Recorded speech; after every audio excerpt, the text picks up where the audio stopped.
ওরহমাতুল্লাহি ওয়া বারাকাতুহু। বিশেষ ঘোষণা, বিশেষ ঘোষণা। একটা জরুরি দুঃখের সংবাদ শুনি। গত 4 দিন আগে নাজারিপুর নামক গ্রামে সর্বোচ্চ প্রভাবশালী ও আপনাদের সুপরিচিত জমিদার বাবু ইন্তেকাল করেছেন। তাই সবাই বলি ইন্না লিল্লাহি ওয়া ইন্না ইলাইহি রাজিউন। কিন্তু তার 4 জন গণ্যমান্য প্রবাসী সন্তানেরা বিদেশ থেকে আসতে পারেনি বলে আজ 4 দিন তার জানাজার পড়া সম্ভব হয়নি। তবে পূর্বে ঘোষণা অনুযায়ী তারা সন্তানেরা বিদেশ থেকে বাড়ি ফিরেছে। আর কিছুক্ষণের মধ্যে জমিদার বাবুর জানাজা শুরু হতে চলেছে। আর বেশি দেরি করা সম্ভব হবে না, কেননা জমিদার বাবুর লাশ থেকে এবার দুর্গন্ধ ছুটতে শুরু করেছে। যারা জমিদার বাবু জানাজার পড়তে ইচ্ছুক তারা খাপুর এসএইচ মদিনাতুল উলুম মুজাদ্দিদিয়া সিদ্দিকিয়া মাদ্রাসার পার্শ্ববর্তী ময়দানে সব উপস্থিত হয়ে যান। আরো একটা খুশির সংবাদ শুনি। পশ্চিম হালদারপাড়ার জমিদার বাবু জানাজার পড়ার মতো নেই এলাকায় কোনো যোগ্যপূর্ণ আলেম নেই। তাই তার 4 জন গণ্যমান্য প্রবাসী সন্তানেরা ফুরফুরা দরবার শরীফ থেকে ইদ্রিস সিদ্দিক ভাইজান চলে এসেছেন। আর কিছুক্ষণের মধ্যে জমিদার বাবু জানাজার হবে। যারা জানাজার পড়তে ইচ্ছুক তারা খাপুর এসএইচ মদিনাতুল উলুম মুজাদ্দিদিয়া সিদ্দিকিয়া মাদ্রাসার পার্শ্ববর্তী ময়দানে চলে আসি।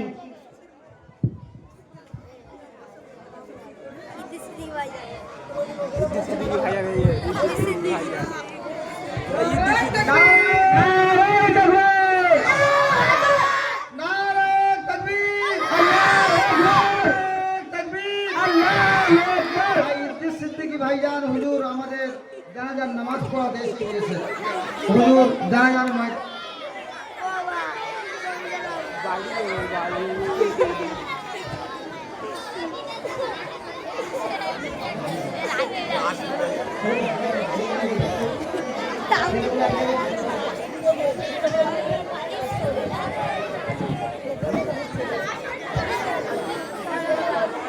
আসসালামু আলাইকুম ওয়া রাহমাতুল্লাহি ওয়া বারাকাতুহু।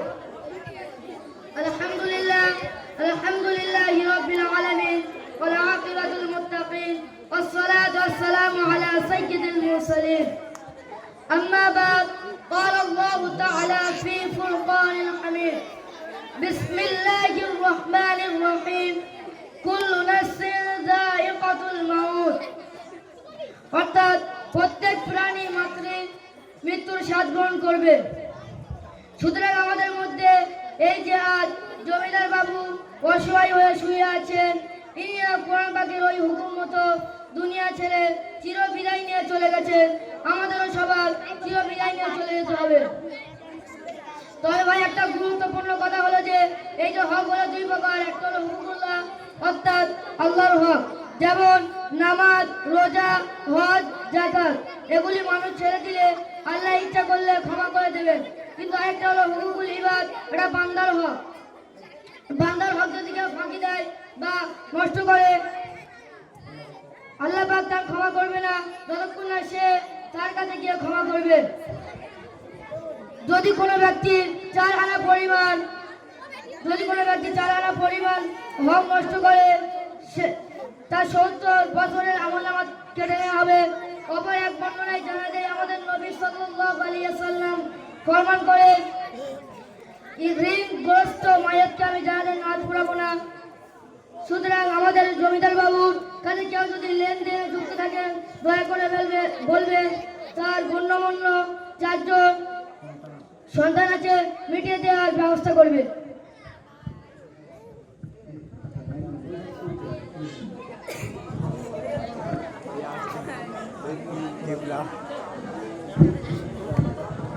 আসসালামু আলাইকুম।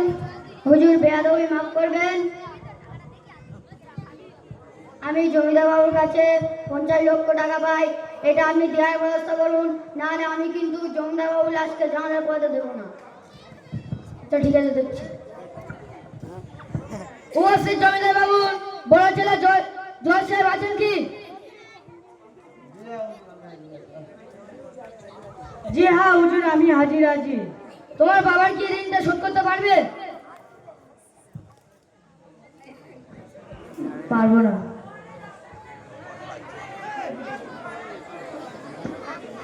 কিন্তু বড় বাবার বিষয়, বাবা যদি দেনা করে থাকে, কিন্তু আমাদের জন্য কিছুই করেননি, সুতরাং তিনি যদি দেনা করে থাকেন, সে দেনা তিনি শোধ করবে। আমি ওসব ঝামেলা মাথায় দেওয়া নেব না। ঠিক আছে, জমিদার বাবুর পড়া ছেলে তো ঋণ শোধ করতে পারলেন না। জমিদার উপস্থিত জমিদার বাবুর মহিলা ছেলে ডাক্তার সাহেব, ব্যারিস্টার সাহেব আছেন কি? জি হ্যাঁ হুজুর, আমি উপস্থিত আছি, কিন্তু হুজুর আমি বিদেশে থাকি, তাই আমি বেশিরভাগটাই গ্রামের মানুষদের কথা বলতে পছন্দ করি না, ঘৃণাবোধ করি। আমার আব্বু আমাকে বিদেশে পাঠিয়ে আমি তিনি ব্যারিস্টার সাহেব হয়েছে, বাবার ইচ্ছা পূরণ করছি, কিন্তু তিনি বা কেন এমনটি করছে আমি জানি, তাই আমি ফালতু কাজে মাথা ঘামাতে পারবো না। জমিদার বাবুর দুই ছেলে ঋণ পরিশোধ করতে পারলে না। উপস্থিত জমিদার বাবুর ছেলে ছেলে ডাক্তার সাহেব আছেন কি?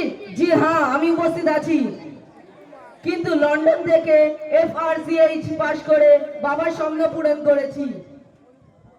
কিন্তু ভারতবর্ষের 10টা ডাক্তারদের মধ্যে আমি একজন।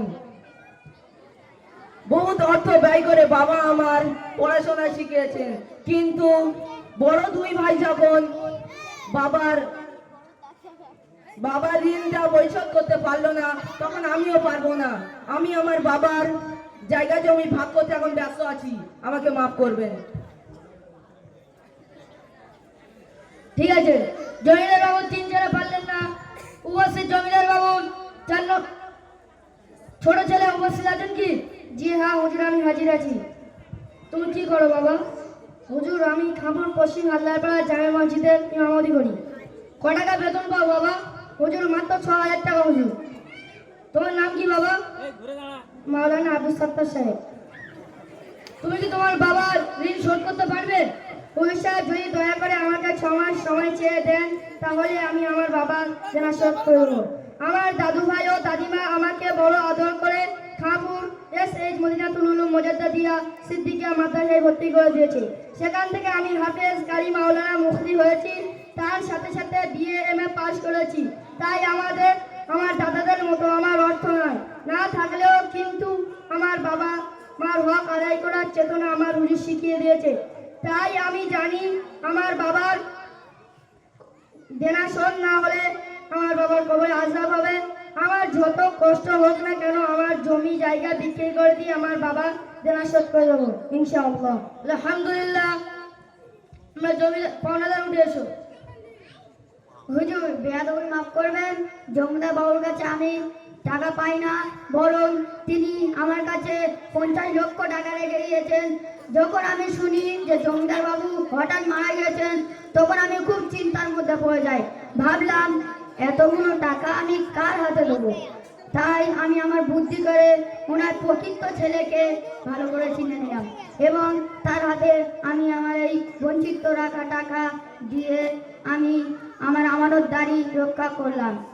এই বলে আপনাদের সম্মুখে সবাইকে সাক্ষী রেখে ছোট ছেলের হাতে আমি টাকাটা তুলে দিলাম। আসসালামু আলাইকুম।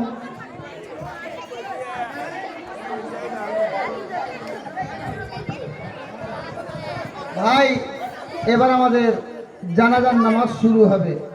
সমস্ত টাকা পয়সা দেওয়া হয়ে গেল, জানাজার নামাজ শুরু হবে। এবার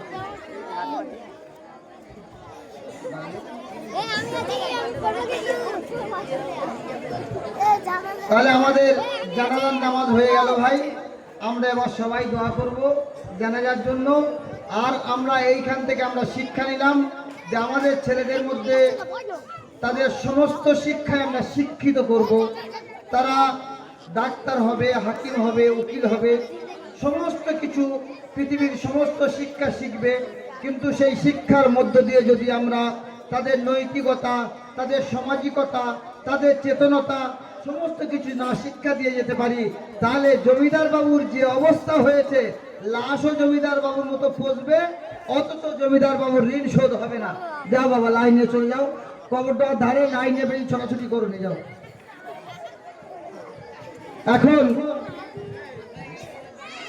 এখন আমাদের 8ই বৈশাখ 22শে এপ্রিল পীরজাদা সানাউল্লাহ সিদ্দিক, ওমর সিদ্দিক হুজুর চাচাজান এবং